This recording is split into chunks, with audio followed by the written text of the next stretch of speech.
మీ కుటుంబ శాంతి, ఆరోగ్యం, ఆర్థిక అభివృద్ధి కోసం రుద్రాక్ష మహాపూజలో తప్పక పాల్గొనండి. ఇప్పుడే నమోదు చేసుకోండి.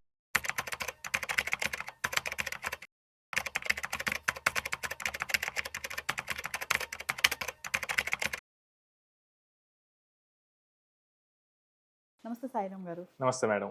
సాయిరామ్ గారు, ఆర్టిఫిషియల్ ఇంటెలిజెన్స్ ఏఐ వచ్చాక చాలా లే ఆఫ్స్ అనేవి మనం చూస్తూనే ఉన్నాం. ప్రెజెంట్ కూడా కొన్ని కంపెనీస్ ఎప్పటికప్పుడు అంటే ఎవరికి ఎప్పుడు పింక్ స్లిప్ వస్తుందో కూడా తెలియదు. మరి ఇటువంటి టైంలో అంటే జాబ్ సెక్యూరిటీ తగ్గుతున్నటువంటి ఈ టైంలో ఫినాన్షియల్గా ప్లానింగ్ చేసుకోవాలి అంటే చాలామందికి ఏంటంటే మనం మాట్లాడుకున్నట్టు ఈఎంఐస్ ఉంటాయి. ఆ జాబ్ చూసుకొని ఆ ప్యాకేజ్ చూసుకొని చాలామంది ఒక ప్లాన్ వేసుకుంటూ ఉంటారు. మరి అలాంటి వాళ్ళకి సడన్గా ఉద్యోగం పోతే మనం కొన్ని న్యూసెస్ కూడా చూస్తున్నాం. కొంతమంది సూసైడ్స్ చేసుకుంటున్నారు, కొంతమంది స్ట్రెస్ ఫీల్ అయిపోతున్నారు, కొంతమంది వదిలేసి ఊర్లు వెళ్ళిపోతున్నారు. మరి అలాంటి టైంలో ఫినాన్షియల్గా ఎలా ప్లాన్ చేసుకోవాలంటే? సో కొన్ని ఇయర్స్ బ్యాక్ వరకు ఐటీ జాబ్ అంటే కనుక చాలా లగ్జరియస్గా ఉండేది. వాళ్ళకేంటి జస్ట్ మండే టు ఫ్రైడే మాత్రమే 2 రోజులు హాలిడేస్, లైఫ్, మంచి 5 అంకెల శాలరీ వస్తుంది. సో 2008కి ముందు చాలామంది ఏంటంటే IT it's very luxurious job. అప్పుడు బీటెక్ చేసి టీసీఎస్ ఆర్ ఇన్ఫోసిస్ అలాంటి వాటిలో కనుక జాబ్ స్టార్టింగ్ ప్యాకేజ్ అప్పట్లో కూడా 25,000 ఉండేది. సో 2005-06 ఆ టైంలో 25,000 అంటే ఇట్స్ గ్రేట్. అండ్ తర్వాత ఇప్పుడు చూస్తే కనుక ఐటీలో చాలా టెక్నాలజీ అడ్వాన్స్మెంట్ అయితే వచ్చాయి. సో మెయిన్ ఏంటంటే ఏఐ వచ్చేసింది. సో ఏఐ ఏం చేయగలదంటే, ఫర్ ఎగ్జాంపుల్ ఒక అతను ఎక్సెల్ మీద వర్క్ చేస్తూ ఉంటాడు, కొన్ని రూల్స్ రాసుకో, అక్కడ పెద్ద బ్రెయిన్ వాడేది ఏమి ఉండదు. సో ఇవే సమ్ రూల్స్ ఉంటాయి, ప్రీ డిఫైన్ రూల్స్ ప్రకారం చేయాలి.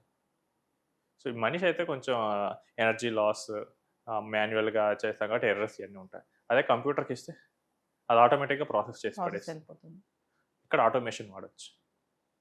అండ్ నెక్స్ట్ కోడ్ రాసే వాళ్ళు ఉంటారు, కోడర్స్, సాఫ్ట్వేర్లో మెయిన్గా కోడర్స్ ఉంటారు. వీళ్ళు ఏంటంటే ఏదైనా అప్లికేషన్ డెవలప్ చేయడానికి వాళ్ళకి మెయిన్గా సాఫ్ట్వేర్ అంటే దానికే పడుతుంటారు.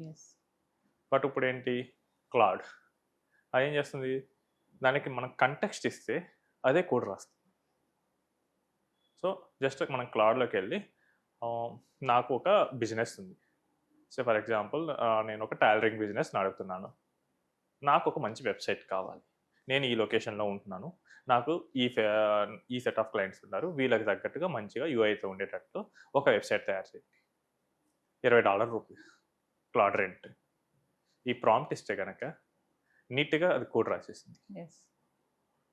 అంతకుముందు ఏంటి, ఇలా వెబ్సైట్ తయారు చేయకుండా నేను ఒక చిన్న వెబ్సైట్ డిజైనర్ దగ్గరికి వెళ్ళాలి, వాడు 5,000-10,000 ఛార్జ్ చేస్తాడు. అండ్ తర్వాత సపోర్ట్ ఉండకపోవచ్చు. ఇప్పుడు ఏం చేసేసిందంటే మొత్తాన్ని రీప్లేస్ చేసింది, ఈ చిన్న చిన్నగా కోడర్స్ వీళ్ళందరినీ రీప్లేస్ చేసింది. సో ఇప్పుడు ఏంటంటే సాఫ్ట్వేర్ కంపెనీస్కి మాన్యువల్గా కోడ్ చేయాల్సిన అవసరం.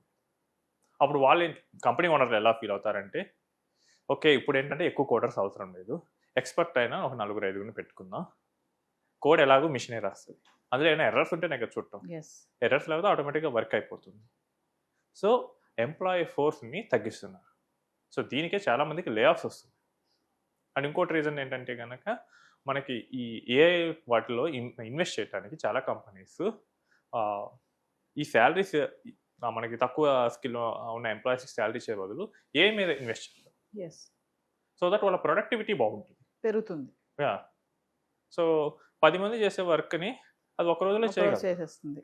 Time saving, cost saving. Business ఓనర్కి ఇంకా ఏంటి, బిజినెస్ నడుపుతున్నాడంటే is not for charity. So వాడే ఖచ్చితంగా లే ఆఫ్ చేయాలని చూస్తాడు. మన ఎంప్లాయీ సైడ్ చూద్దాం.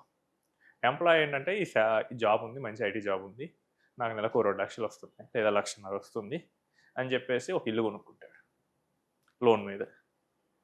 సో దానికి ఒక ఈఎంఐ ఒక 50,000 ఎంతో కట్టాలి. అండ్ పిల్లల చదువు, హైదరాబాద్ సిటీలో జీవనం, కనీసం ఒక ₹1,00,000 అయితే మినిమం అవుతుంది. ఇప్పుడు ఆల్ ఆఫ్ ఎ సడన్ కనుక జాబ్ పోతే ఏంటి పరిస్థితి? సో మనం ఎలా ప్లాన్ చేసుకోవాలంటే ఫైనాన్సెస్ జాబ్లో చేయడం next day or next month నుంచే మనం ఎమర్జెన్సీ ఫండ్ అనేది పెట్టుకోవాలి.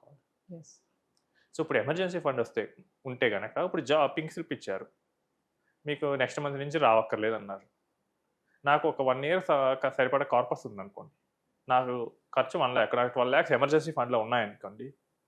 సో అప్పుడు నాకేంటి 1 year వరకు నాకు ఎక్స్పెన్సెస్కి ఏం ప్రాబ్లం లేదు. ఇప్పుడు నేను అప్ స్కిల్ అవ్వచ్చు, ఎందుకంటే ప్రెషర్ ఉంటే కనుక మన పర్ఫార్మెన్స్ డౌన్ అవుతుంది, ప్రెషర్ లేకపోతే పర్ఫార్మెన్స్ అంతగా డౌన్ అవుతుంది. సో మనకి ప్రొడక్టివిటీ కూడా ఇంప్రూవ్ అవ్వచ్చు.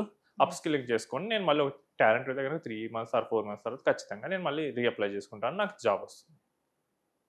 బట్ నీకు టాలెంట్ ఉన్నా కానీ నీకు మనీ ప్రెషర్ ఉందనుకోండి, ఎవ్రీ మంత్ ఈఎంఐ కట్టాలి, పిల్లల స్కూల్ ఫీజులు కట్టాలి, ఇంట్లో సామాన్ కొనాలి, ఇదే మన బ్రెయిన్లో ఉంటుంది. ఇక మనం కోర్సు నేర్చుకుందాం అనుకున్నా నేర్చుకోలేము, అవ్వదు, అదంత ఈజీ కాదు. ఒకవేళ నేర్చుకున్నా కానీ మనం ఇంటర్వ్యూలో పర్ఫామ్ చేయకపోవచ్చు. చేయలేము. సో ఈ ప్రాబ్లం అయితే ఉంటుంది. నెక్స్ట్ ఎమర్జెన్సీ ఫండ్ తర్వాత నెక్స్ట్ ఇంపార్టెంట్ థింగ్ ఏంటంటే హెల్త్ ఇన్సూరెన్స్, టర్మ్ ఇన్సూరెన్స్. ఎందుకంటే ఒకవేళ జాబ్ లే ఆఫ్ అయిపోయింది, ఇప్పుడు దాకా కంపెనీ మనకి ఇన్సూరెన్స్ కవర్ ఇస్తుంది కదా అని చాలా ధీమాగా ఉంటారు. బట్ ద మూమెంట్ మీరు కంపెనీ నుంచి బయటకు వచ్చారంటే కవర్ ఆగిపోతుంది. అప్పుడు మీకంటూ ఏదైనా హెల్త్ ఎమర్జెన్సీ వస్తే అది మూలిగే నక్క మీద తాటిక పడ్డట్టే. Yes.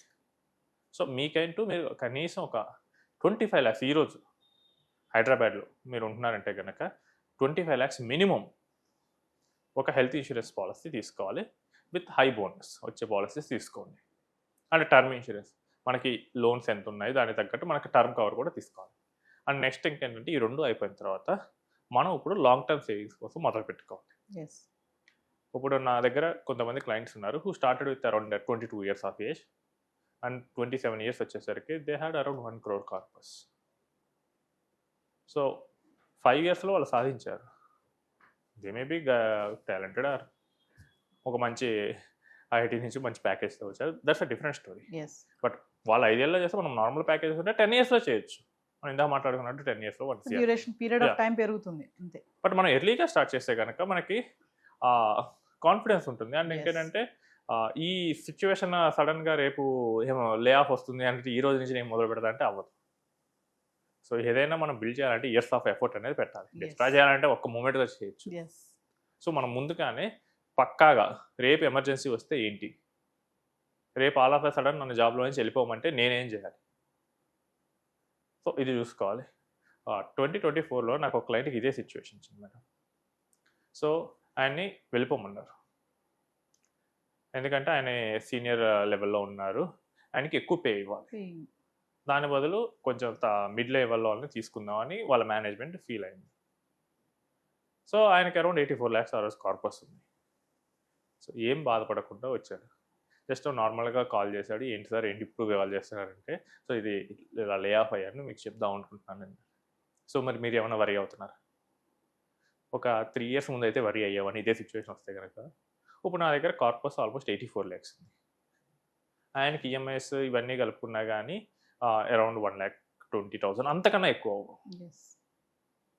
సో ఒక 6 years ఫ్యూచర్ ఆయన దగ్గర ఉంది.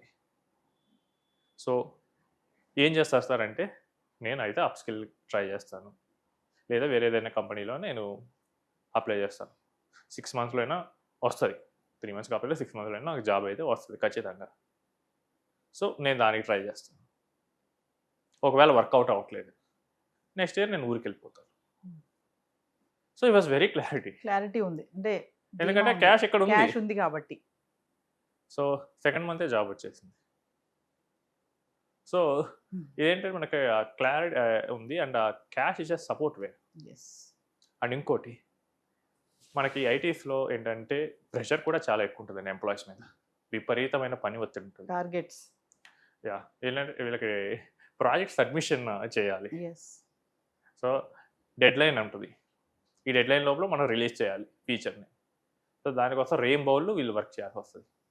ఈ వర్కింగ్ కూడా ఎలా ఉంటుందంటే వీళ్ళు ఏదో కోడ్ రాస్తారు, అప్లికేషన్ రన్ అయింది సరే అని చెప్పి టెస్టర్కి పంపిస్తారు, టెస్ట్ ఏమో లేదు ఇది రిజెక్ట్ అని చెప్తాడు, వీడు మళ్ళీ నైట్ మళ్ళీ కూర్చొని దాన్ని సాల్వ్ చేయాలి, వీళ్ళు మళ్ళీ టెస్ట్ చేసి ఏదైనా బగ్ ఉంటే మళ్ళీ చెప్తారు.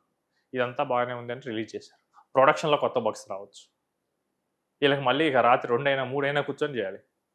బికాస్ నేను అంతకుముందు ఐటీలో వర్క్ చేశాను, Yes. I know that night 2-3 వరకు కూడా నేను కంటిన్యూగా కూర్చొని చేయాల్సి మీటింగ్స్లో ఉండాల్సి వచ్చింది, ఎందుకంటే బిజినెస్ ఇంపాక్ట్ అవుతుంది క్లయింట్కి.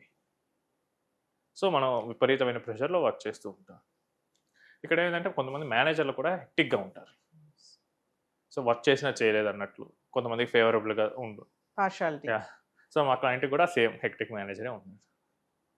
వన్ ఫైన్ డే ఆయనకి ఇక పేషెన్స్ బర్స్ట్ అయింది, is having a corpus around 2.25 seat. Oh. నువ్వు ఇష్టం వచ్చినట్టు నువ్వు నాకు వర్క్ ఇస్తున్నావు, నేను మనిషిని అనుకుంటున్నావా ఇంకేమనుకుంటున్నావు? సండేస్ చేయాలంట, హాలిడేస్ చేయాలంట, నైట్ లాగ్ ఆఫ్ అయ్యాక చేయాలంట, నేనైతే చేయను. ద మూమెంట్ నేను 7కి నేను లాగ్ ఆఫ్ చేసి వెళ్ళిపోతే నేను కాల్స్ లిఫ్ట్ చేయను. సో అని క్లియర్గా చెప్పేశాడు. ఇలా అయితే ఎలా, నేను రిపోర్ట్ చేస్తాను, చేసుకో, నాకేం అక్కర్లేదు కాదు, ఈ కంపెనీ కాదు వేరే కంపెనీ అన్నాడు. ఇదంతా కాన్ఫిడెన్స్ ఎందుకు వచ్చిందంటే మనకి క్యాష్ ఉంది కాబట్టి. సో ఐటీ ఎంప్లాయీస్ లేదా ఎవరైతే స్ట్రెస్ వర్క్లో చేసేవాళ్ళు ఈ క్యాష్ రిజర్వ్స్ని మనం బిల్డప్ చేసుకోవాలి. మనకేంటంటే ఇప్పుడు వరకు మన క్యాష్ రిజర్వ్స్ని ఎలా బిల్డప్ చేస్తారంటే ఒక రియల్ ఎస్టేట్ ప్రాజెక్ట్లో పెడతారు.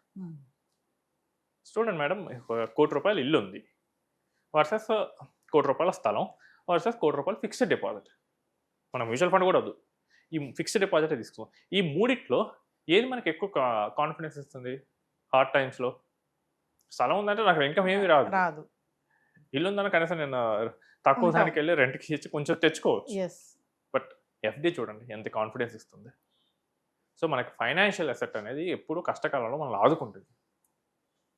సో ఫైనాన్షియల్ అసెట్స్ని బిల్డర్ చేసుకోవడానికి చూడాలి. ఫైనాన్షియల్ అసెట్స్ మనకు కావాలంటే గోల్డ్ కూడా కొంత పార్ట్ వరకు మనం ఇంక్లూడ్ చేసుకోవచ్చు.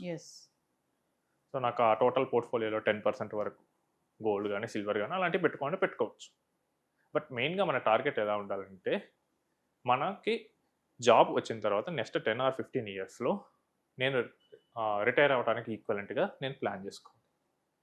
ఒకవేళ రిటైర్ అవ్వకపోయినా జాబ్లో నాకు తేడా వచ్చినా కానీ ఏమాత్రం భయపడకుండా నువ్వేంటి నన్ను లే ఆఫ్ చేసి నేనే రెసిగ్నేషన్ ఇస్తాను అని చెప్పేంత ధైర్యంతో మనం ప్లాన్ చేసుకోవాలి. సో ఐటీ ఎంప్లాయీస్ కూడా ఏంటంటే స్టార్టింగ్ నుంచి ఎంత తొందరగా వీలైతే అంత తొందరగా 30sలో ఉంటే కనుక చాలా ఈజీగా అవుతుంది. వాళ్ళు 40sకి 50sకి వెళ్తే కనుక కష్టం, ఎందుకంటే ఆ టైంకి వాళ్ళంతా ఒక జీవనానికి అలవాటు పడిపోయి అప్పుడు కష్టం అనుకుంటే వాళ్ళకి బాధ్యతలు ఎక్కువ ఉంటాయి. దాన్ని రివర్స్ చేయడం చాలా కష్టం. పాసిబుల్ కాదు అని చెప్పట్లేదు, బట్ రివర్స్ చేయడం చాలా కష్టంగా ఉంటుంది.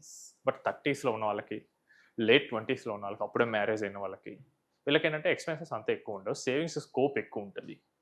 సో వీళ్ళు ఏంటంటే ఫ్యూచర్ని బాగా ప్లాన్ చేసుకునే అవకాశం ఉంటుంది.